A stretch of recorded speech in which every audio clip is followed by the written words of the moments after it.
अस्सलाम वालेकुम my YouTube family. आप सब कैसे हो? मैं उम्मीद करती हूँ कि आप सब ठीक होंगे। अल्हम्दुलिल्लाह मैं भी ठीक हूँ। आज जो हम आपको कहानी सुनाने वाले हैं वो आपको रुला देगी। एक मजबूर माँ जिसने अपनी मासूम बच्ची को दरिया में बहा दिया। आखिर उसकी ऐसी क्या मजबूरी थी और उसने अपनी 2 दिन की बच्ची के साथ ऐसा क्यों किया?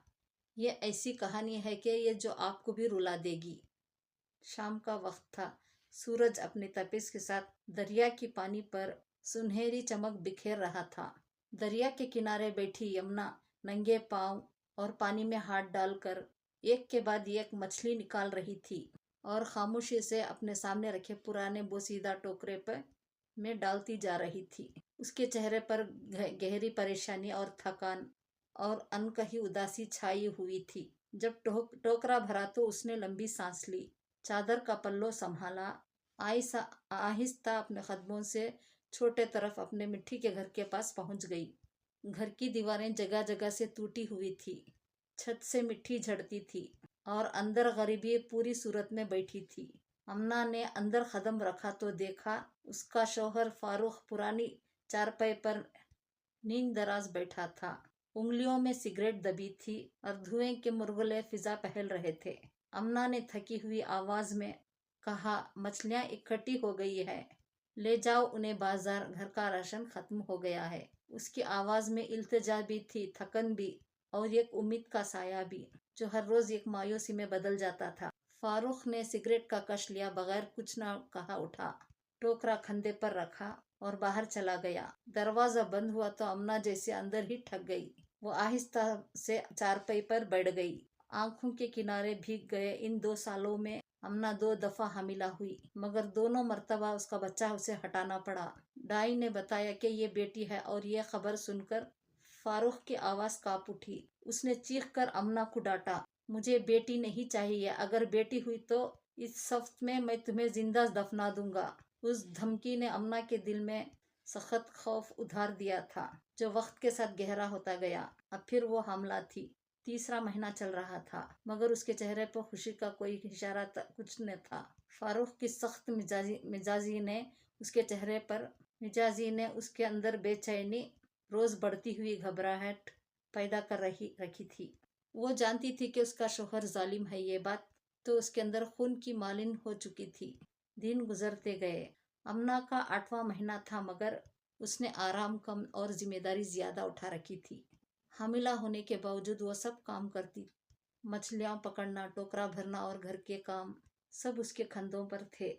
फारूक बस तैयार मछलियां ले जाता और बेचकर आधे पैसे अपनी अय्याशी पर चलाता और आधे घर लाता। फिर फारूक ने कहा, मैं अपने दोस्त के साथ कहीं दिनों के लिए शहर जा रहा हूँ। सुनी है बड़ी मंडी लगी है, वहाँ दुकानें मिलेंगे, मैं भी वहाँ दुकान देखकर कारोबार शुरू करूँगा। मगर एक बात याद रखो, जब मैं वापस आऊँगा तो मुझे बेटा चाहिए। अगर बेटी हो तो तुम और वो उसको दोनों को तुम्हें दरिया में फेंक दूंगा। अमना ने खामोशी से सर झुकाकर रह गई। फारूक चला गया और उसके जाने के बाद अमना के दिल में खौफ और भी घना होता गया। यूं ही दिन बीतते रहे। अचानक अमना को सुबह में पेट का दर्द तेज महसूस हुआ। वो फौरन दाई के पास दौड़ी और मदद बुलाकर लाई। दाई ने हर मुमकिन अमन का अंदाज अपनाया और कुछ लम्हों में एक गोरे से एक नाजुक खूबसूरत सी एक बच्ची रखी। नरम गुलाबी गाल, बंद आंखें, छोटी सांसें। दाई ने मुस्कुराकर कहा, मुबारक हो अमना, तुम्हारी बेटी हुई है। यह खुशखबरी अमना के लिए खुशखबरी नहीं बन सकी। दाई के जाते ही अमना की आंखों में आंसू बहने लगे। कुछ लम्हों के अंदर ही उसने एक फैसला किया। खामोशी से उठकर अपनी बच्ची को एहतियात से प्यार से कपड़ों में लपेटा और छोटे से टोकरे में नरमी से लौटा दिया। बाहर कदमों से निकली तो ठंडी हवा उसके चेहरे को छू गई, मगर उसकी दिल की आग बुझने का नाम ले नहीं रही थी। दरिया के किनारे वो आकर बैठ गई। फिर जैसे ही बच्ची की आंखों में पलकें हरकत करती हुई देखी, उसका दिल फड़फड़ा। वो फूट फूट कर रोने लगी। अल्लाह के हुजूर हाथ उठाकर फरियाद की, मेरी बच्ची तेरी अमानत है, तुझे सौंप रही हूँ, उसकी हिफाजत कर। रोते रोते उसने टोकरे को आहिस्ता से पानी में छोड़ दिया। दरिया की लहरें अपनी बच्ची को दामन में लेते हुए बहती गई और अमना का दिल भी उन्हीं लहरों के साथ डूबता चला गया।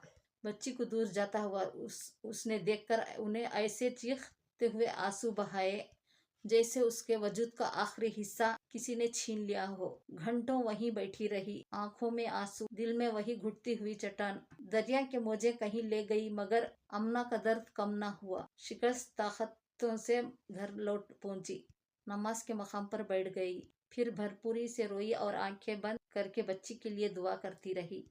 या अल्लाह, तू जानता है कि मैं कितनी मजबूर हूँ। अगर मैंने इसे दरिया और जिंदगी में ना बहा दिया होता तो शायद वो भी जिंदा ना रह पाती। तू ही उसकी हिफाजत करना। 2 दिन बाद जब फारूक वापस आया और घर में संगाटा पाया तो चीख कर बोला, क्या हुआ है? अमना ने झुककर आंखों में आंसुयां लेकर कहा, बेटी हुई थी मगर पैदा होते ही मर गई। फारूक ने बेदर्दी से कहा, अच्छा हुआ, अगर वो ना मरती तो मैं खुद ही मार देता। मैं ऐसा बोझ बर्दाश्त नहीं कर सकता। अमना ने खामोशी से उसकी तरफ देखा और आंखों में आंसू लिए जानती थी कि इससे किसी बात का फायदा नहीं। इस इंसान के सामने कुछ कहना फजूल था। दरिया के सतह चमक रही थी। दूर से एक छोटी कश्ती आती हुई नजर आई। उसमें एक जवान जोड़ा बैठा हुआ था। वो दोनों खुशी के साथ एक दूसरे की तरफ देख रहे थे, बातें हंस हंस कर रहे थे। अचानक मैमुना की नजरें टोकरे की तरफ ठहरी। उसके चेहरे पर हैरत की लहर दौड़ गई। फेरोज, देखो टोकरे में कुछ है, उसने घबरा कर कहा। उसने शेरोज पलटा तो उसने देखा, हाँ कहा और बोल उठा, अरे हाँ, शायद कोई बच्चा है। कश्ती ने नरम अंदाज में रुख मोड़ा। जब वो करीब पहुंची तो शहरोज ने झुककर टोकरा उठाया और नरम हाथों से कश्ती में लाया। टोकरे के अंदर एक नन्ही सी नाजुक बच्ची पड़ी थी। चेहरा थोड़ा सा ठंडा और सांस कमजोर मगर जिंदा। मैमुना की आंखों में फौरन रहम और शफकत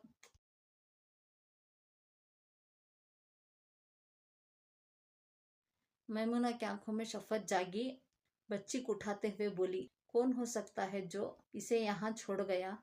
शहरोज ने नरमी से कहा, मैमुना, हम इसे घर ले चले, वहाँ देखते हैं क्या हाल है। कश्ती ने धीरे से रोक लिया और वो दोनों घर की तरफ रवाना हुए। मैमुना और शहरोज की शादी होकर कई बरस हो चुके थे मगर औलाद का सहर उन्हें नसीब नहीं हुआ था। उनके पास अल्लाह की दी हुई जायदाद, जमीनें और हवेली थी मगर वो दिली तौर पर खाली महसूस करते थे। एक नन्हे हाथ की कमी थी तो घर में रौनक लगा था। मैमुना की मोहब्बत ऐसी थी, शहरोज ने कभी दूसरी शादी का सोचा ही नहीं था। आज जैसे रब ने उन्हीं की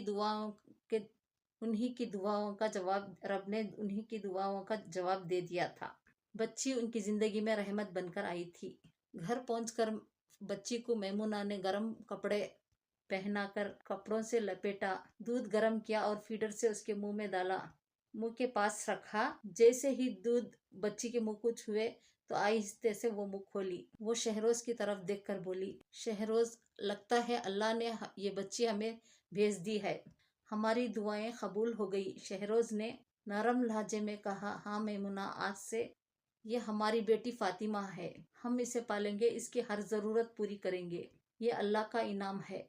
वक्त यूं ही गुजर रहा था। शहरोज और मैमुना ने फातिमा को अपने जान से बढ़कर चाहा, हर ख्वाहिश पूरी की, हर दुख में उसका सहारा बने हुए थे। फातिमा 5 बरस की हो गई थी मगर मामूली बच्चों जैसी नहीं थी। गांव के बीमार लोग को उसके पास फौरन लाए जाते थे गांव के बच्चों को फातिमा के पास लाए जाते थे। अल्लाह ने शायद उसके हाथों में कोई शिफा रखी थी। वो जंगल की जड़ी बूटियों से ऐसी दवायां बनाती जो मरीज को जल्दी आराम दे देती। मैमुना और शहरोज फख्र से कहते, हमारी बेटी खास है। दूसरी तरफ अमना और फारूक की जिंदगी बदल चुकी थी। फारूक, जो कभी गुरूर का मुसम्मा था, अचानक एक बीमारी ने उसे औंधा कर दिया। हर वक्त खांसी रहती, दिल घबराहट से भर जाता, हर दवा बेसुध साबित हुई। एक दिन फारूक के एक यार ने कहा, जंगल में एक अल्लाह वाले बुजुर्ग हैं जिनके हाथ में शिफा है, वो दरिया पार जाकर उनके पास जाने को कहता है। फारूक की आंखों में एक उम्मीद की चमक आई। अगले ही दिन वो अमना को साथ में लेकर कश्ती में बैठा और वो दूसरे गांव की तरफ रवाना हुआ। 5 साल गुजर चुके थे। अमना का दिल खून के आंसुओं में रोता था। अपनी बेटी की जुदाई ने उसके आंखों को रूट रखा था मगर फारूक को कभी उसके दिल का राज पता न चलने दिया। वो बड़ी बेचैनी के साथ राज बुजुर्ग के पास पहुंची। वहाँ घना जंगल था। बड़े दरख्तों के साये तले एक अल्लाह वाला बुजुर्ग दरख्त के साथ टेक लगाकर तिलावत कर रहा था। दोनों पास जाकर बैठे। बुजुर्ग ने संजीदगी से दरियाफ्त किया कि वजह क्या है। फारूक ने अपनी बीमारी और हर हाल चाल का किस्सा सुनाया कि वो बेकरार है, हर दवाई नाकाम हुई। बुजुर्ग ने गौर से उन दोनों को देखा, फिर कहा कि शायद किसी मासूम बच्ची की बदुआ है, किसी की नाकदरी ने यह हाल लाया है। अम्ना के आंखों में आंसू बहने लगे, मगर वो खुद को संभाल लेती है। फारूक कहता है कि उनकी कोई औलाद नहीं रही, एक बेटी हुई थी, मगर वो पैदाइश के वक्त ही इस दुनिया से चले गई। बुजुर्ग ने एक गहरी निगाह से फारूक और अम्ना को देखा तो और कहा, तुम्हारी बीमारी का सिर्फ एक इलाज एक ही बच्ची के पास है, तुम्हारी बेटी। ये बात फारूक सुनकर आंखों में हैरत पड़ी और फारूक हैरान और परेशान बैठा रहा। अम्ना ने रोते हुए कहा कि उसे सच बताना है, और सिसकते सिसकते उसने अपने सीने का राज खोला। रोते हुए अम्ना ने सारी बात फारूक को बता दी। सारा सच सुनकर फारूक की आंखें और हैरत में पड़ गए। दोनों वहां बैठकर टूटकर रोने लगे। फारूक को अपने गुनाहों का शिद्दत से एहसास होने लगा। साथ ही अम्ना के दिल में पछतावे पड़ने लगे। अम्ना के दिल में एक चमक सी जागी। उसने रोते रोते अम्ना ने फारूक का हाथ पकड़ा, कपकपाते लहजे में बोली, फारूक, मुझे लगता है हमारी बेटी जिंदा है। बुजुर्ग ने कहा, तुम्हारा इलाज तुम्हारी बेटी के पास है, इसका मतलब वो जिंदा है, कहीं ना कहीं है वो। फारूक ने आंसू पोंछे। उसके बाद बरसों बाद उम्मीद की किरण जागी। वो लरसती आवाज में बोला, अगर वो जिंदा है तो उसे हमें ढूंढना होगा अम्ना, लेकिन कैसे, हम कहाँ से शुरू करें। अम्ना ने मजबूत लहजे में कहा, हम इसी गांव में रहते हैं जहाँ बुजुर्ग ने हमें भेजा। यहाँ के लोगों से पूछते हैं, शायद कोई निशानी, कोई इशारा मिल जाए। हम तब तक नहीं जाएंगे जब तक अपनी बेटी को ढूंढ ना ले। दोनों एक नई उम्मीद के साथ उठ खड़े हुए, गाँव की समझ चल पड़े। गांव के करीब पहुंचकर उन्हें एक खूबसूरत हरे भरे खेत के किनारे एक आदमी को खड़ा देखा जो फसल का जायजा ले रहा था। फारूक आगे बढ़ा और अदब से बोला, भाई साहब, क्या आप यहाँ और अच्छे हकीम और बुजुर्ग को किसे जानते हैं कि ये जड़ी बूटियों से इलाज करते हैं इधर? वो शख्स दरअसल शहरोज था। पलटा और अजनबी चेहरों को देखने लगा, फिर नरमी से बोला, क्यों भाई, तुम्हें क्यों मालूम करना है? फारूक ने झिझकते हुए कहा, भाई, मैं कई सालों से बीमार हूँ, सुना है इस गांव में जड़ी बूटियों से कोई इलाज करता है, इसी आस पर अपना गांव छोड़कर इधर आया हूँ।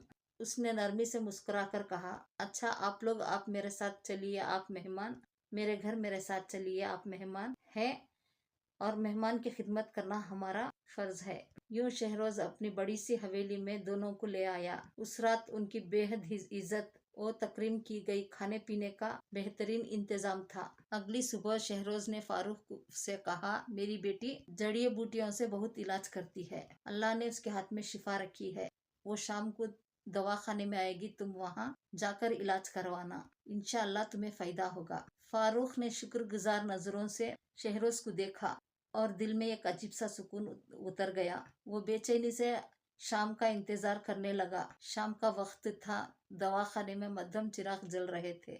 फारूक और अम्ना खामोशी से बेंच पर बैठे थे। सामने फातिमा जंजीद की निहायत फारूक का मुआयना कर रही थी। इतनी छोटी सी बच्ची को यूं जिम्मेदारी से काम करते देखकर दोनों हैरत में डूबे जा रहे थे। फातिमा ने कुछ जड़ी बूटियां निकाली, नरमी से पीसकर उस छोटी सी एक शीशी में दवा तैयार की, फिर मुस्कुराते हुए बोली, ये दवा खा लीजिए, चंद दिनों में आपकी बीमारी हमेशा के लिए खत्म हो जाएगी। इसी गांव में एक छोटे से कच्चे घर में आमना और फारूक रहने लगे। वो रोज शाम को दवा लेने जाते। आहिस्ता आहिस्ता फारूक की हालत बेहतर होने लगी और फिर 1 महीने के अंदर वो सेहतमंद तैयार हो गया। फारूक हैरान था, परसों की बीमारी अचानक कैसे खत्म हो गई। उसके दिल में बुजुर्ग के अल्फाज गूंज रहे थे, तुम्हारी शिफा तुम्हारी बेटी के हाथ में है। मगर वो उलझन में था। अम्ना भी दिन रात सोच में डूबी रहने लगी। एक रोज उसने फारूक से कहा, फारूक, हमें मालूम करना चाहिए कि ये फातिमा कौन है, कहीं ऐसा ना हो कि वही हमारी बेटी हो। फारूक ने गहरी सांस लिया और बोला, तुम ठीक कह रही हो, तुम कल हवेली जाओ और मैमुना बीवी से बात करो, किसी तरह पूछो क्या ये उन्हें उनकी सगी बेटी है या कहीं मिली थी। अगली सुबह ने अमीना ने दुपट्टा ओढ़ा, लरसते दिल के साथ हवेली के तरफ रुख किया। रास्ते भर दिल की धड़कन तेज थी। हवेली पहुंची तो मैमुना ने गर्म जोश का इस्तकबाल किया। कुछ देर बातों के बाद अमना ने नरमी से बात छेड़ी। आपकी बेटी बहुत ज़हीन है माशाअल्लाह। क्या उसने कहीं से तालीम हासिल की है? इतनी सी उम्र में इतनी महारत, ये तो हैरत की बात है। मेरे शौहर की बरसों पुरानी बीमारी उसकी दवा से ठीक हो गई। मैमुना के चेहरे पर फख्र और मोहब्बत की तफक आ गई और वो मुस्कुराई बोली, हाँ मेरी बेटी फातिमा बहुत ज़हीन है। अल्लाह ने उसे ये हुनर शायद पैदाइश से ही दिया है। अमना कुछ देर चुप रही, फिर हिचकिचाते हुए बोली, आपकी सिर्फ एक ही बेटी है ना? कोई और औलाद नहीं? नहीं, अल्लाह ने कई सालों बाद मुझे एक ही बेटी से नवाजा है, मेरी बेटी फातिमा। ये सुनकर अमना के चेहरे पर रंग उड़ गया। उसके दिल में एक मायूसी की लहर दौड़ गई। उसने जबरदस्ती मुस्कुराहट बनाई, इजाजत ली और हवेली से बाहर निकल आई। रास्ते भर उसके जहन में एक ही सवाल गूंजता रहा, क्या वो वाकई हमारी बेटी नहीं? क्या मैमुना ने कुछ छुपाया है? यूं ही दिन गुजरते गए। फारूक और अमना उसी गांव में रहीश बशीर रहे, मगर दोनों के दिलों में एक ही यकीन पुख्ता होता जा रहा था, फातिमा वही बच्ची है कभी दरिया में बहा दी गई थी। अमना अक्सर हवेली जाती थी, बहाने बनाती और फातिमा को प्यार से छूती, अपनी जलन को दिल में दबा लेती। वहीं बैठकर मैमुना के साथ चाय भी पीती, बच्चों की बातें भी सुनती और अपने अंदर के दर्द को उबलते हुए ठामे रखती। ये भी एक मामूली सा दिन था। अमना हवेली में मैमुना के पास बैठी थी और बातें कर रही थी कि अचानक फातिमा अंदर दौड़ती हुई आती हुई आंखों में आंसू और हाथ पर छोटा सा जख्म लहरा रहा था। अम्मा मेरे हाथ पर चोट लग गई, वो तड़प कर बोली। मैमुना फौरन उठ खड़ी हुई और प्यार से बोली, अरे बेटी कहाँ है तुम्हें, संभल कर खेलना। वो प्यार से मरहम पट्टी करने लगी। जब फातिमा ने आस्तीनों पर किया तो जब फातिमा ने आस्तीन ऊपर किया तो अमना की निगाह उसी आस्तीन के ऊपर तरफ ही पड़ गई। वही निशान उसे देखकर आंखें हैरत में से पहल गई। वो निशान जब वो फातिमा पैदा हुई थी उसी हाथ पर था, वही निशान वो जो अमना ने अपनी बेटी के हाथ पर पहले देख रखा था। आंखों के सामने कायनात धुंधली सी हो गई और दिल जोर जोर से धड़क उठा और आंखों से बेकाबू आंसू बहने लगे। फातिमा मरहम पट्टी करवा कर खेलने चले गई। मैमुना ने मुड़कर पीछे देखा, अमना को देखा। अमना फूट फूट कर रो रही थी। मैमुना परेशान और घबरा कर बोली, क्या हुआ बहन, तुम क्यों रो रही हो? अमना का दिल जैसे फट रहा था और झिझकते हुए हाथ जोड़कर आंसुओं में घेरी आवाज से कहने लगी, खुदा के लिए मेरी बेटी वापस कर दो, ये मेरी बेटी है। मैमुना का चेहरा फौरन सख्त हो गया, उसकी आवाज गुस्से से भर गई। क्या बकवास कर रही हो तुम? ये मेरी बेटी है। तुम लोग हमारे घर में ठहरे हुए हो और अब मेरी बच्ची को अपनी बेटी कहने लग गई हो। यहाँ से चली जाओ। अमना ने हाथ जोड़ ली। मुंह से दुरुस्त अल्फाज निकलते नहीं थे। उसे सारी हकीकत खोलकर बतानी पड़ी। मैमुना ने गुस्से से कहा, अगर तुम्हारी बेटी होती तो उसे दरिया में ना फेंकती। तुमने उसे मौत के सुपुर्द किया। फिर सख्त लहजे में कहा, ये अब सिर्फ और सिर्फ मेरी और शहरोज की बेटी है, यहाँ फिर कदम मत रखना। और अमना को हवेली से बाहर निकाल दिया। अमना चारों कतार रोती हुई घर लौटी। अंदर जाकर बेकरार फारूक के सामने सारी राज खोल दी, उसका इकरार, उसका एतराम, उसका पछतावा। फारूक ये सुनते ही आंसू बहाए और दोनों के दिल में शर्मिंदी पछतावे की आग लगी कि उन्होंने अपने दौलत और खौफ के वजह से अपनी मासूम बेटी को खो दिया। उसी शाम जब शहरोज ने घर आया, मैमुना ने बेहद परेशान बैठी थी। उसने सारा हाल शहरोज को सुना दिया कि फातिमा दरअसल अमना और फारूक की बेटी है और वे दोनों इसी की तलाश में आए थे। ये सुनकर शहरोज के चेहरे पर संजीदगी उतर आई, मगर उसकी आवाज में एक नरमी का एक भी पन्ना नहीं था। वो सख्त लहजे में बोला, फातिमा सिर्फ और सिर्फ हमारी बेटी है, किसी भी सूरत में फारूक और अमना के हवाले नहीं करेंगे। मैमुना को शायद कुछ तसल्ली मिली और मगर अमना और फारूक को के सीने में जो खिलाफ था वह और गहरा हो गया। अगले रोज अमना और फारूक के दरवाजे पर जोर से दस्तक हुई। फारूक ने हैरत से दरवाजा खोला। सामने शहरोज और मैमुना खड़े थे। शहरोज ने एक गहरी सांस ली और बोलना शुरू किया, देखो फारूक, तुम वही शख्स हो जिसने अपनी ही बेटी से नफरत की थी, जिसने कहा था कि अगर बेटी हुई तो उसे जान से मार दूंगा। उसकी आवाज में झरकुला था और अल्फाज तीर बन के फारूक के दिल में उतरते जा रहे थे। फिर शहरोज ने निगाह अमना की तरफ मोड़ी और फिर, तुम अमना, तुम माँ थी, माँ कभी कभी अपनी औलाद को दरिया में नहीं बहाती। चाहे दुनिया कुछ भी कहे, तुम उसे बचा सकती थी, उसे लेकर भाग सकती थी। शहरोज ने जेब से मोटी नोटों की मोटी गड्डियां निकाली और फारूक को के सामने रख दी। ये बाकी दिनों के लिए तुम्हें काफी है, फिर दिनों के लिए तुमको पैसे चाहिए तो ले लो, लेकिन हमारी जिंदगी से और गांव से हमेशा के लिए चले जाओ। भूल जाओ कि फातिमा तुम्हारी बेटी है। उसकी आवाज थरथरा गई, मगर लहजे में वही वकार था कि जो अपने बाप के दिल में अपनी बेटी के लिए होता है। आमना और फारूक की आंखें जमीन में धंस गई। शर्मिंदगी उनके जिस्म के हर रेशमे में समा गई। मगर किस मुंह से कहते वो हमारी बेटी हम ना वापस चाहिए, जिसे वो अपनी ही जिंदगी से निकाल चुके थे। अगले रोज वो फातिमा को देखने के लिए आखिर बार हवेली में आए। फातिमा भागकर आई और मुस्कुराहट के साथ गले मिली, मगर बेखबर थी कि जिनके हाथ उसे थामे हुए थे वो इसके हकीकी माँ बाप हैं। अम्ना के हाथ उसके बालों में कांपने लगे। फारूक की आंखें बार बार भर आई, दोनों के दिल जैसे चूर हो गए हों। वो हवेली से निकले तो शाम का वक्त धुंधल हो चुका था। उनकी आंखों में आंसू और उनके दिल में ऐसा दर्द था, शायद वो कभी खत्म ना हो। वो जान चुके थे बेटी के पास पहुंचकर भी वो उसे अपना नहीं कह सकते, और वो यही उनके गुनाहों की सजा थी। जिस बच्ची को उन्होंने बेआसरा छोड़ा था, अल्लाह ने उसे ऐसे वालिदैन दिए जिन्होंने उसे रहमत समझा, प्यार दिया, सुकून भरी जिंदगी अता की। अम्ना के दिल में के आहत था कि कभी उसे औलाद दोबारा दे। अम्ना के दिल में कभी आहत था कि उसे कभी दोबारा औलाद दिया तो हिफाजत कभी जान से भी बढ़कर करेगी। फारूक की आंखों में नदामत थी, लबों पर पछतावे की ये ही बात थी कि बेटियां बोझ नहीं होती। अगर मैंने अपनी बेटी को सीने से लगाया होता तो आज वो मेरे कदमों के पास बैठी हुई रहती, मेरी खिदमत कर रही होती। वो दोनों अपने गांव लौट गए, दिल शिकस्ता, आंखों में पछतावा, मगर एक अजीब सा सुकून उनके अंदर उतर आया था, क्योंकि कम से कम वो जान चुके थे कि उनकी बेटी जिंदा है, खुश है, कि एक और बेहतर जिंदगी गुजार रही है। अगर ये आज हमारी कहानी आपको अच्छी लगी हो तो हमारे चैनल को सब्सक्राइब करें और कमेंट में हमें ज़रूर बताइए कहानी कैसी लगी।